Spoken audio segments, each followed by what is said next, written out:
We get the roof open in Toronto at the Rogers Center. It's the final game of a 3-game series. The defending American League champs, the Blue Jays, against the first-place White Sox. It's the Blue Jays' right-hander. He's still so young, Trey Yesavage. Last start for Trey, an inning and 2/3 at San Diego on July 11th. 1 hit, but 4 earned runs on 7 walks and 1 strikeout. Sam Antonacci at the leadoff spot. He's been a spark plug for this team. Backhand play, got it. Well done by Jimenez, who's one of the very best at shortstop in the big leagues. He's just been smooth and steady for manager John Schneider. Plays like this are routine for Jimenez. Here comes Munetaka Murakami. He's down on strikes here, 2 down. There's the split finger from Yesavage. Just starts to drift down towards that down and away spot. If he can get in the zone and establish that fastball, that's how he's going to want to finish hitters off. Got it. A powerful first inning for Trey Yesavage. We'll go to the bottom of the first after this. Sean Burke on the mound for the White Sox. In the bottom of the first, no score, making his 15th start of the year. Last 5 appearances, Dave. He's pitching to an ERA of about 1.6. He's on a good run, best run of his career. He knows what he needs to do and how to pitch and how to sequence and set batters up. Big hand for Vladimir Guerrero Jr., the DH. Big bouncer to short, and Burke continues his hot pitching. Retires the Jays in order. No score after 1 in Toronto. Colson Montgomery leads it off against Trey Yesavage, then Andrew Benintendi and Braden Montgomery. He goes down swinging against that split as Trey Yesavage has come out throwing strikes and looking nasty. 1 of 13 first pitch strikes in his last start versus San Diego, but he is doing the opposite in this game. Down and away, ball 4. That'll be a walk to Benintendi. See how Yesavage looks to bounce back from it. Runner on first and 1 out, no score, top of the second inning. Trey Yesavage dealing home to Braden Montgomery. Strike 3 call. Probably not the location he wants. This one's more of a floater at the top of the zone. Watch Valenzuela just kind of nudge that ball down. See those 2 fingers on the side of the baseball. There's Randall Grichuk with 2 down and a runner at first. 1 and 2, got it. Went back to the splitter and threw a really good one. He's got 5 strikeouts in the first 2 innings. Nothing. Bottom 3 from Toronto on a beautiful afternoon. Andres Jimenez, the shortstop, left-hand hitter, batting 8th. Jimenez a little bloop out into shallow right. Who's going to take it? It'll be the second baseman, Antonacci. That's a heck of a play by Antonacci because he was getting into no man's land and it was dangerous. Clase with 2 outs. Ooh, challenge coming. Curveball. That was a good-looking pitch. That's strike 3. Out. Strikeouts 2 remaining. For Sean Burke, 9 up, 9 down in 3 perfect innings. No runs, no hits in this game yet as we go to the 4th. 0-0, no hits allowed by either pitcher as we begin this 4th. Yesavage has been dominant through 3 innings. That is ball 4. Murakami draws the leadoff walk. Good job by him. White Sox still don't have a hit, but that's their second walk drawn. Vargas on the ground. Backhanded. There's one. The throw to first, not in time. Okamoto had to wait for it.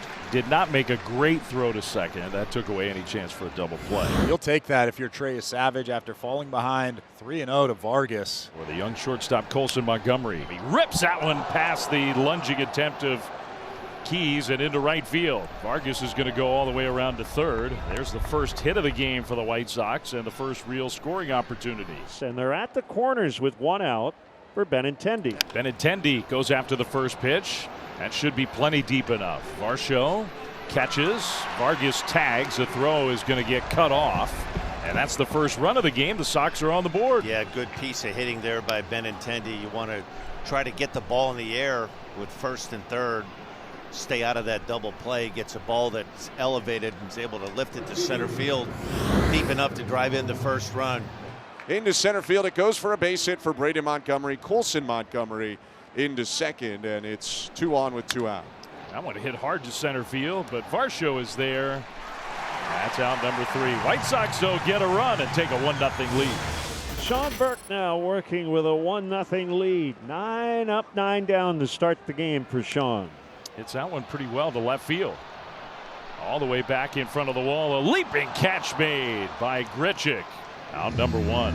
Seen this type of swing from Clement so often. Typically the pull side power is on wrinkling, breaking pitches down and in, and it's exactly what he gets. And Grichuk, the wily veteran, many years here as a Blue Jay, knows this outfield very well. Burke loves it. Lucas grounded out to first in the first. On the ground, trying to beat the defense. Vargas, long throw to make, and not in time. Lucas, enough speed to beat it out. So there's the first hit and the first base runner for the Jays. So they get their first hit, but still haven't scored. After 4, Sox 1, Blue Jays nothing. Top of the 6th inning, the Blue Jays still trailing in this rubber match. 1-0 the score right now as we begin this 6th with Trey Savage out there for Toronto. He's been great. Has only allowed 1 run on 2 hits. 2 outs. The batter is Colson Montgomery. Montgomery out to deep right center field. Hit it well. And it is gone. Up over that high wall. Colson Montgomery goes deep in a 2-strike count against Savage to make it 2-0 White Sox. 24th home run of the year for Colson Montgomery. Brings some thunder in that middle part of the infield for the White Sox. Boy, he's put together a couple of good swings today. That's a sign that things could be coming around for him. Savage trying to finish off this 6th inning now. That one slapped down the left field line. That's a fair ball. And Benintendi's going to dig his way into second. Just went with it. It's a 2-out double. He's had good at bats all day long against Savage. Going to get a mound visit from the pitching coach for Toronto, Pete Walker. Braden Montgomery will step in an RBI spot with Benintendi at second. He went back with the fastball, and Montgomery rips it into center field. Benintendi coming around third. The throw is cut off. They're going to throw behind Montgomery. And now they got him in a rundown. The run is already scored, though. They'll tag Braden Montgomery out. But he drives in an extra run. That's a big one for the White Sox, who now lead 3-0. Sean's job now to shut him down, right? That shutdown inning. He's given up 1 hit, an infield single. Burke's 3rd strikeout, and there are 2 outs here with still the bases empty. Burke's really confident out there right now. Clement got tied up. Murakami dropped his sunglasses. He was trying to put them on. They were sitting on top of his hat, and he got blinded and didn't catch it. I don't know if I've seen that before. Oh, my goodness. Ball goes up. Oh, no, I need the glasses. Tries to take them off. Panics a little bit. Drops the glasses. Misses the ball by 4 or 5 feet. And it turns into a walk. So instead of an out, it's a 2-out base runner for the Jays. Sometimes you need some gifts in a game when your offense is really struggling. Line to right. Braden Montgomery leans forward and makes the catch. So the drop pop-up did not cost Burke. So we head to the 7th. Sean Burke working into the late innings. Bryan Hudson loosening in the bullpen. He has been dominant today. Guerrero strikes out swinging. 94-mile-an-hour fastball. He just overpowered him. Boy, this is what you like to see if you're a fan of the White Sox. You see a young pitcher starting to come into his own. Fastball with a little spin on it, ties Vlad up. So with 1 out now, Kazuma Okamoto is going to hit. He set up the slider beautifully. Strike 3 swinging.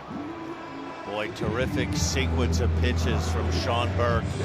Make them aware of the fastball, then some chase on the outside corner. There you see the offset grip, a hard slider down and away. Okamoto can't lay off of it. Varsho with a 2-out single. Only their 2nd hit, and the only hit to reach the outfield. And that'll be it. Here comes Will Venable. So Hudson coming on in the 7th. 3-0 White Sox. Jays have a base runner. Pinch hitter Alejandro Kirk goes after the very first pitch from Hudson. Grounds out to short, and just like that, the inning is over. Well, White Sox here in Toronto trying to finish off a win and a series victory against the defending American League champs, the Blue Jays, on this beautiful Sunday. And they go to the guy who's really taken over this 9th inning role. Grant Taylor, 36 appearances, Dan, a 2.79 ERA, and some big-time stuff. Off-balance swing, Vargas, high throw, Clement beats it out. So it's a start for the Jays here in the bottom of the 9th. You can hear the fans, they're going nuts as if he just hit a grand slam. Give credit to Ernie Clement for hustling down that line, forcing Vargas to hurry that throw. It's a base runner. They need one more, and it's going to be a bunt. They might have that base runner. Smart play by Lucas. Some little ball here, and the big boy's going to come up with a chance to tie the game with one swing. This has been the season all year long for the Blue Jays. They have set the table for 27 in blue, and he just hasn't been able to do it. Here comes the tying run in Vladimir Guerrero Jr. And he goes after the first pitch, hits one Out towards right center field. A diving catch by Montgomery. Clement tags and goes to third. The throw is a little up the line. That's a risky play when you're down 3. And for Taylor and the White Sox, they'll take the out. Great catch by Braden Montgomery for the first out. 1 out, first and third. Here's a power threat in Okamoto. On the ground, could be 2. Montgomery to second one. Throw to first, got him, double play. And that's how this game comes to an end. More offensive frustration for the Blue Jays and more sterling performances from this group of young White Sox who, at the very least, will stay tied in first place in the division.